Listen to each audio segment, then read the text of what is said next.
تین دوست تھے، امام طبرانی، ابو شیخ اور ابن المقری رحمۃ اللہ علیہ۔ یہ تینوں مسجد نبوی میں علم حاصل کرتے تھے۔ اللہ کی شان کہ تینوں کے پاس خرچہ ختم ہو گیا، تو 3 دن تک تو تینوں نے فاقہ برداشت کر لیا۔ 3 دن کے بعد فاقہ برداشت کرنا مشکل ہو گیا، تو 2 دوست تو چلے گئے اپنے گھروں کو واپس۔ امام طبرانی رحمۃ اللہ فرماتے ہیں کہ میں نے کہا نہیں، میں ابھی یہاں سے نہیں جاتا، لیکن بھوک سے اتنا نڈھال کہ لیٹا ہوں، مجھ سے اٹھ کے بیٹھا نہیں جاتا۔ بھئی جب 5 دن ہو جائیں بھوکے، پھر تو انسان کے لیے کھڑا ہونا مشکل ہوتا ہے نا۔ کہنے لگے اچانک میرے دل میں خیال آیا، طبرانی تو مسجد نبوی کے ایک طالب علم ہونا، تو یہاں تو میزبان اللہ کے پیارے حبیب صلی اللہ علیہ وسلم ہے، تو اپنے میزبان کو جا کے بتائیں۔ کہنے لگے یہ خیال آنے کے بعد میں مواجہ شریف پہ حاضر ہوا، سلام کیا، اور سلام کرنے کے بعد میں نے اتنا کہا، یا رسول اللہ صلی اللہ علیہ وسلم الجوع، اے اللہ کے حبیب صلی اللہ علیہ وسلم بہت بھوک لگی ہے۔ کہتے ہیں پھر اس کے بعد میں مسجد سے باہر نکلا کسی کام کی غرض سے، میں نے دیکھا ایک عربی آدمی، وہ ہنڈیا لی ہوئی ہے، روٹیاں ہیں، اور میرا نام پکار رہا ہے۔ جب میں نے اپنا نام سنا تو میں نے پوچھا میرا نام آپ کیسے پکار رہے ہیں؟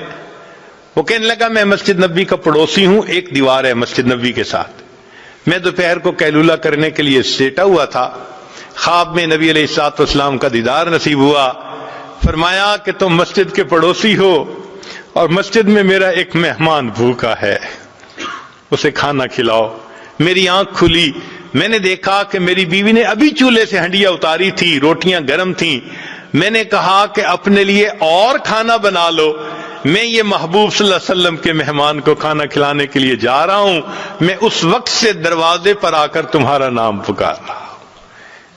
یہ علم کی طلب کرنے والے اللہ اور اس کے رسول صلی اللہ علیہ وسلم کے ہاں ایسا مقام رکھتے ہیں۔ چنانچہ ایک آخری واقعہ سنا کر یہ عادل اپنی بات کو سمیٹتا ہے۔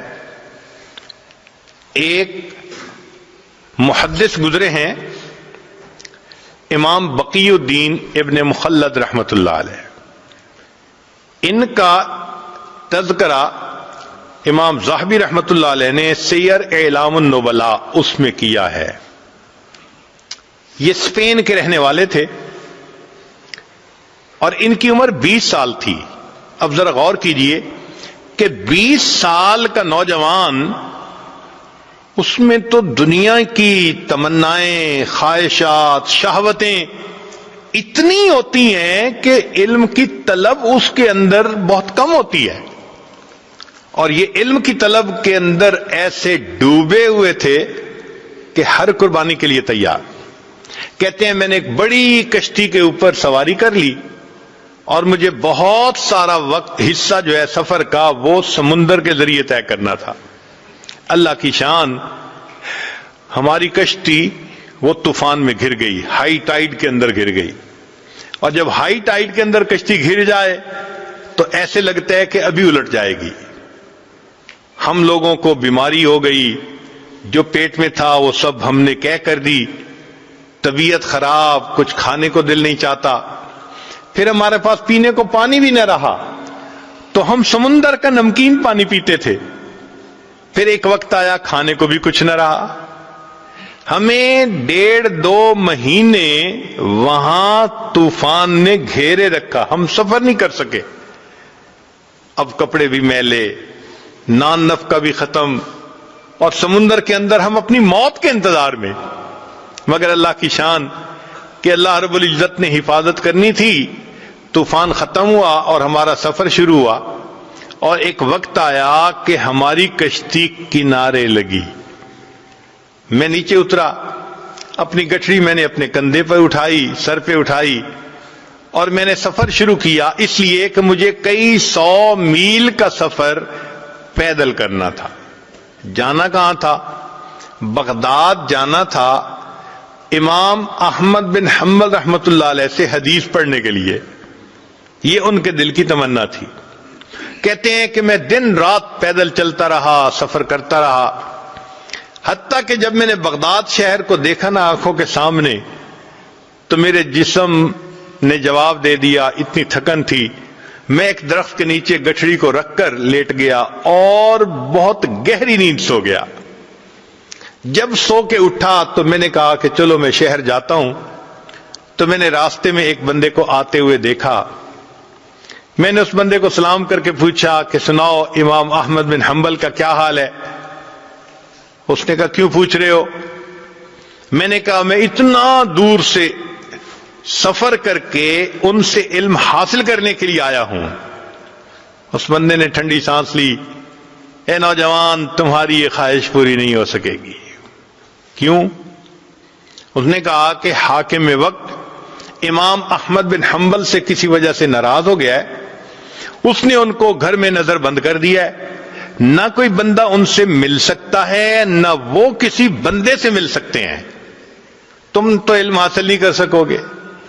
کہتے ہیں کہ یہ خبر بجلی بن کے گری میرے دل پر، مگر میں چلتا رہا حتیٰ کہ شہر پہنچ کے ایک سرائے کے اندر میں نے کمرہ کرائے پر لے لیا اور میں وہاں رات کو لیٹ گیا۔ اگلے دن اٹھا تو میں نے سوچا اتنا بڑا شہر ہے، آخر کہیں تو حدیث کا درس ہوتا ہوگا۔ تو مجھے پتہ چلا کہ عصر کی نماز کے بعد ایک محدث تھے جو استاد المحدثین تھے، یحییٰ ابن معین رحمت اللہ علیہ، جو جرح اور تعدیل کے امام کہے جاتے ہیں، وہ حدیث کا درس دیتے تھے۔ میں عصر کے بعد وہاں پہنچ گیا، انہوں نے ایک حدیث مبارکہ پڑھائی، پھر بتایا، پھر اس کے بعد کوسچن آنسر کی نشست شروع ہوئی۔ تو لوگوں نے ان سے روات کے بارے میں سوال پوچھنے شروع کر دیے، فلاں راوی کے بارے میں آپ کیا کہتے ہیں، فلاں راوی کے بارے میں۔ تو کہنے لگے کہ یحییٰ بن معین رحمت اللہ علیہ وہ جواب دینے لگے۔ تو میں اٹھا اور میں نے اٹھ کر کہا کہ جی آپ ہشام بن عمار کے بارے میں کیا کہتے ہیں؟ ان کا وہ چادر والے؟ میں نے کہا ہاں۔ کہنے لگے اگر ان کی چادر کے نیچے تکبر بھی آ جائے تو بھی ان کی ثقافت میں کوئی فرق نہیں پڑتا، یعنی وہ اتنے ثقہ ہیں، پکے بندے۔ پھر میں نے دوسرا کوسچن پوچھنا شروع کیا تو جو قریب والے تھے انہوں نے میرا کرتا پکڑ کے کھینچا۔ ان کا طالب علم تو اجنبی نظر آتا ہے، یہاں کی مجلس کا یہ دستور ہے کہ ہر بندہ ایک مجلس میں ایک کوسچن پوچھ سکتا ہے، سارے کوسچن ایک ہی پوچھے گا تو باقیوں کی باری کیسے آئے گی؟ بیٹھ جاؤ۔ کہنے لگے جب انہوں نے کہا بیٹھ جاؤ تو میں نے، مسکین چہرہ تو تھا ہی صحیح، ان کی منت سماجت شروع کر دی، میں نوارد ہوں، مجھے پتہ نہیں تھا، میں نے اصل کوسچن تو اب پوچھنا تھا، میں یہ کوسچن پہلے پوچھتا۔ لوگوں نے میری فریاد کو دیکھا تو ان کو ترس آ گیا، وہ کہنے لگے اچھا ایک کوسچن اور پوچھ سکتے ہو۔ کہتے ہیں کہ میں نے یحییٰ بن معین رحمت اللہ علیہ سے ایک کوسچن اور پوچھتا، اور وہ کوسچن کیا تھا؟ میں نے پوچھا کہ مجھے امام احمد بن حنبل کے بارے میں آپ بتائیے کہ آپ کیا کہتے ہیں۔ میرے سوال کو سن کر یحییٰ بن معین رحمت اللہ علیہ نے سر کو جھکا لیا، مجمع پہ سناٹا چھا گیا، پن ڈراپ سائلنس۔ لوگ حیران تھے کہ اس بندے نے ایسا کوسچن پوچھ لیا، اس کو نہیں پتا کہ حاکم وقت کے عتاب میں ہے وہ۔ تھوڑی دیر خاموشی رہی، بالآخر یحییٰ بن معین رحمت اللہ نے سر اٹھایا، ٹھنڈی سانس لی اور کہا کہ امام احمد بن حنبل امام المسلمین ہے۔ جب انہوں نے یہ الفاظ کہے کہ احمد بن حنبل امام المسلمین ہیں تو میں نے دل میں اور پکا ارادہ کر لیا کہ میں نے ان سے حدیث پڑھنی ہے۔ جب درس ختم ہوا تو میں نے قریب کے ایک آدمی کو کہا کہ مجھے امام احمد بن حنبل کا گھر دکھا دیجئے۔ اس نے کہا بھائی نہیں، پولیس کو پتہ چل گیا تمہیں بھی سزا ملے گی، مجھے بھی ملے گی۔ پھر میں نے اس کو کہا کہ بھائی ایسے کرو کہ مجھے ساتھ لے چلو اور امام احمد بن حنبل رحمت اللہ علیہ کے دروازے سے گزرتے ہوئے تم آنکھ کے اشارے سے بتا دینا کہ یہ گھر ہے، پھر میں جانوں میرا کام جانے۔ اس نے کہا چلو اتنا میں کر دیتا ہوں. تو اس نے مجھے امام احمد بن حنبل کے گھر کا دروازہ دکھا دیا. میں نے راستہ اچھی طرح یاد کر لیا اور میں لوٹ کے اپنے ہوٹل کے کمرے میں آ گیا. اب میں رات بھر سوچتا رہا کہ امام احمد بن حنبل سے میں علم حاصل کیسے کر سکتا ہوں. مجھے چین نہیں آتا تھا، میرا دل سکون میں نہیں تھا. میں کیسے ان سے علم حاصل نہ کروں، مجھے ہر قیمت پہ علم حاصل کرنا ہے. کہنے لگے جب صبح اٹھا تو میرے ذہن میں خیال آیا. میں نے کیا کیا، اپنے ایک گھٹنے کو کپڑے سے باندھ لیا، یعنی جیسے کوئی وونڈ ہوتا ہے تو میں نے اس کے اوپر کپڑا باندھ دیا اور ایک لاٹھی پکڑ لی اور ایک کشکول بھی ہاتھ میں لے لیا اور باہر نکل کے میں نے بھیک مانگنی شروع کر دی. اس زمانے میں جو سائل بھیک مانگتا تھا وہ چیزیں نہیں مانگتا تھا، صرف ہاتھ پھیلا کر اتنا کہتا تھا اجرکم علی اللہ. اور اجرکم علی اللہ کہنے پر لوگ سمجھ جاتے تھے کہ اس کو ضرورت ہے، کچھ دے دیتے تھے کچھ نہیں دیتے تھے. کہنے لگے کہ میں شہر کی گلیوں میں بھیک مانگتا رہا. کچھ لوگ مجھے سوالیہ نظروں سے دیکھتے کہ چہرے سے تو یہ نوجوان نظر آتا ہے، کیوں بھیک مانگ رہا ہے، اور کچھ ترس کھا کے کچھ دے دیتے. میرے لیے بھی یہ ایک عجیب ایمبیرسمنٹ والی کنڈیشن تھی کہ میں بھیک مانگ رہا تھا لوگوں سے اور ان کی طرح طرح کی نظریں میں برداشت کر رہا تھا. مگر میں ایسے وقت میں امام احمد بن حنبل رحمۃ اللہ کے دروازے پر گیا کہ جب لوگوں کی چلت پھرت ذرا کم تھی، جیسے دوپہر کے بعد قیلولہ کا وقت ہوتا ہے، لوگ سو جاتے ہیں. اس وقت پہنچ کر میں نے بڑے درد سے یہی آواز لگائی اجرکم علی اللہ، اجرکم علی اللہ. میری آواز سن کر امام احمد بن حنبل رحمۃ اللہ علیہ نے بھی سوچا کوئی بڑا ہی محتاج ہے جو میرے دروازے پہ آیا ہے. امام صاحب نے دروازہ کھولا. ان کے ہاتھ میں ایک سکہ تھا جو وہ مجھے دینا چاہتے تھے. جب وہ سکہ مجھے دینے لگے اس وقت میں نے کہا حضرت میں مال کا فقیر نہیں، میں علم کا طلبگار ہوں، میں سنتوں کو جمع کرنے والا ہوں. اتنا لمبا سفر کر کے میں یہاں پہنچا ہوں، مجھے آپ سے علم حاصل کرنا ہے.